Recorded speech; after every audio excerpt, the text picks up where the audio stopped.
Hello everyone, I am Aranjyoti. Today we will continue the second chapter, Microorganism, Friend and Foe. Before discussing this chapter, let's proceed to the mind map of this chapter. In this chapter, we learned microorganism that we can't be see with the naked eye. After that, we discussed types of microorganisms like bacteria, fungi, protozoa, virus and algae. After that, we already discussed in the previous video lecture single-celled organism that is known as a unicellular, the unicellular like protozoa. After that, multicellular, the organism which having a more than two cells, they are under the category of multicellular.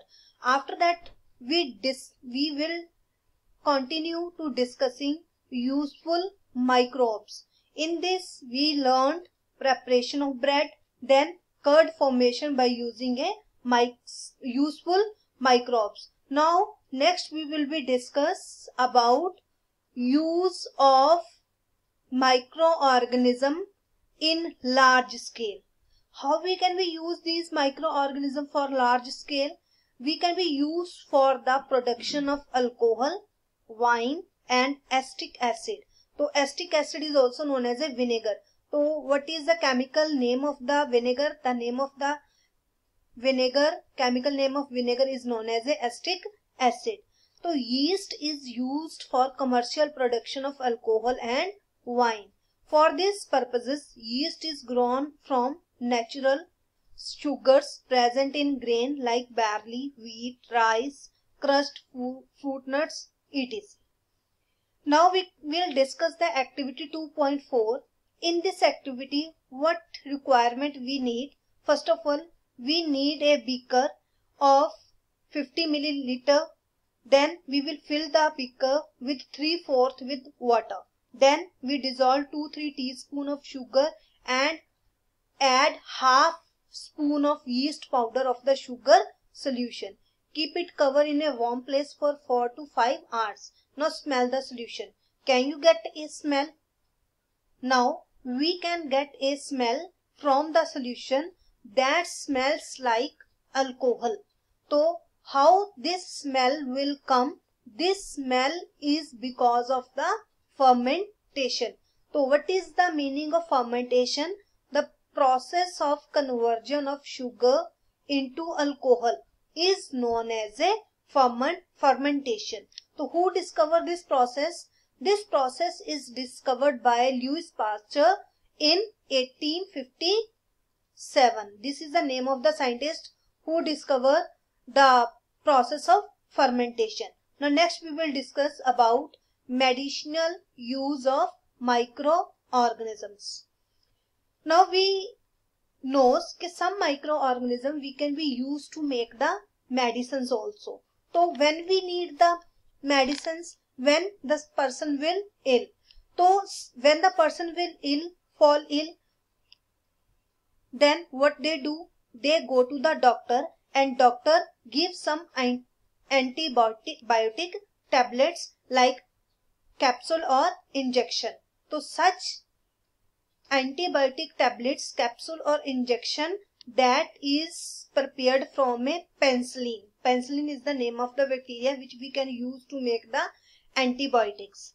The source of these medicines is microorganisms. Kept in mind, what is the source of these medicines? The source of these medicines is microorganisms. Now next bold letter is antibiotic. What is a antibiotic?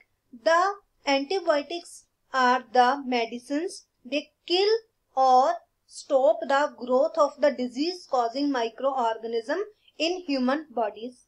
So these are known as a antibiotic, and antibiotic produced from bacteria and fungi.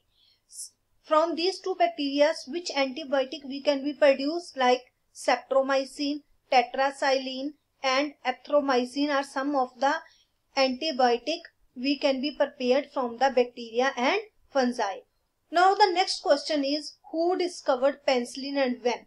From this paragraph you just remember the name of the scientist who prepared the penicillin and when it prepared.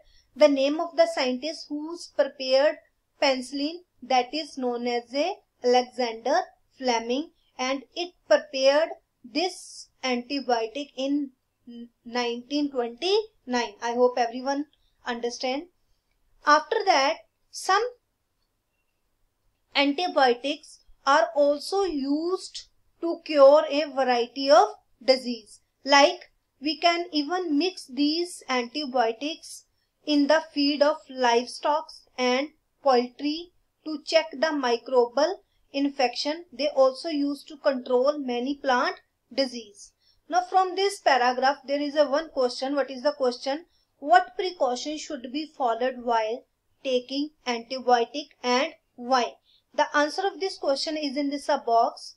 Antibiotic should be taken only on the advice of the qualified doctor, and you must complete the course prescribed by the doctor.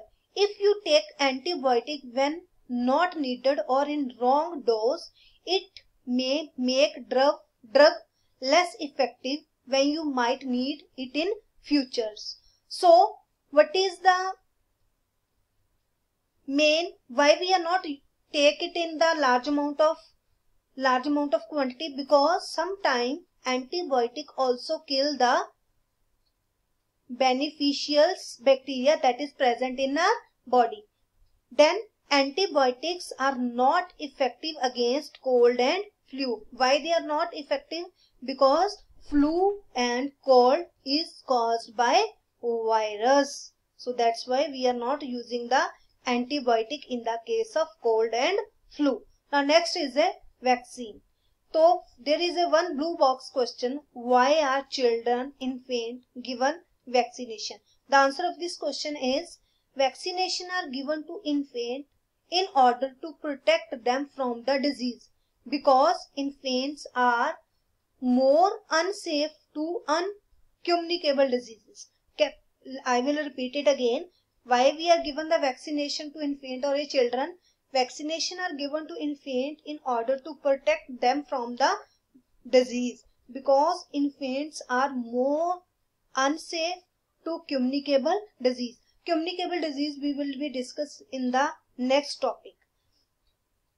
After that, sometime antibiotics remain in the body and we are protected from the disease causing microbes.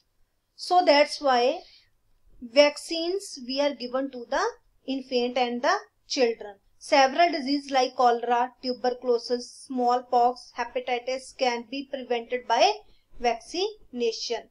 So there is a one name of the scientist, that is Edward Jenner, that discovered the vaccine for smallpox in 1798. Now after that you can be prepare a list with the help of your parents which injection have been given to you to protect against the several disease. You can be write the name of the injection at what age that have been given to you and why they are given and to protect from which disease that infection is given to you. You can be make the list by the help of your parents. After that, sometime you have to see in the sub advertisement on TV and newspaper regarding protection of children against polio under pulse polio programs.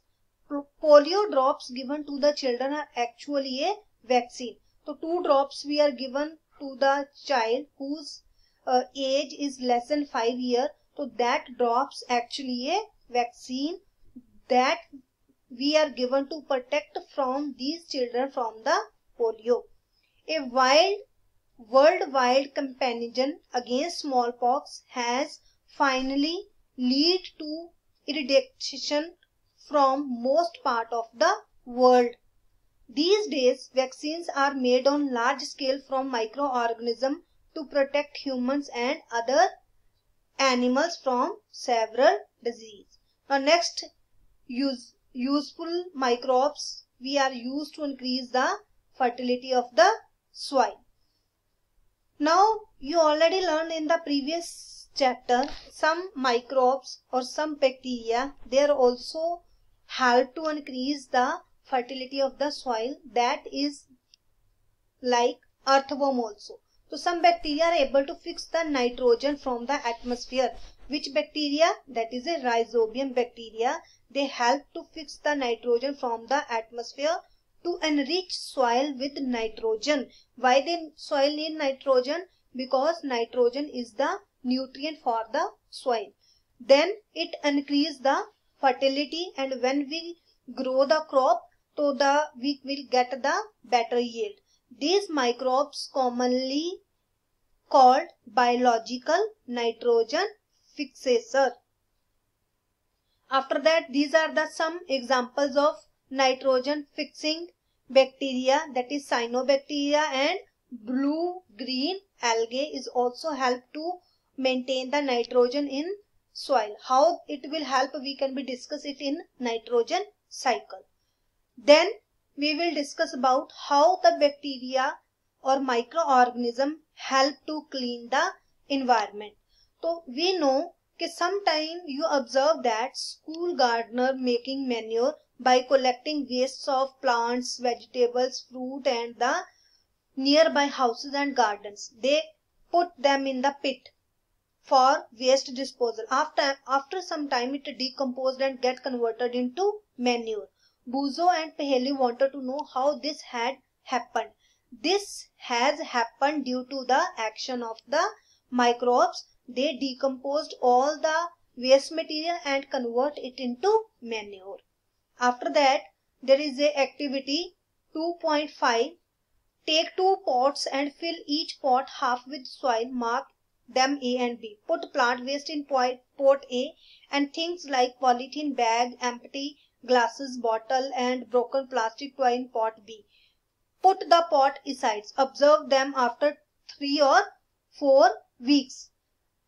You will observe after 3-4 days, pot A has decomposed.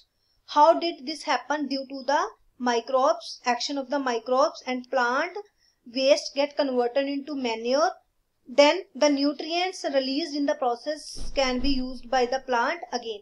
In pot B, all the material that is non-biodegradable, that are not be decomposed by the help of microbes. So they are not converted the waste material into manure in pot B. So that's why the pot A having a plant, the pot B having nothing, because they are not converted the waste into manures. You often see large amount of dead organic matter in the form of decaying plant and sometimes dead animal on the ground. How they disappear? They will disappear due to the action of the microbes, and they convert them into simple substance, and these substances are again used by the plants and animals. Thus microorganisms can be used to degrade the harmful and smelly substance and there clean the water. This way the microbes help to clean the environment and also help to convert the waste material into a suitable material like manure. That manure we can be used in the field to increase the fertility of the soil. When the fertility of the soil is increased, we will get the better yield of the crop. I hope everyone understand about useful microorganism in our daily life. Next we will be discuss harmful microorganism in the next video. Now let's see what things you have learnt in this video lecture. In this video lecture we completed the useful microbes. So everyone should keep the things in mind and remember the question answer whatever I explained. We will meet in the next video. Thank you and have a nice day.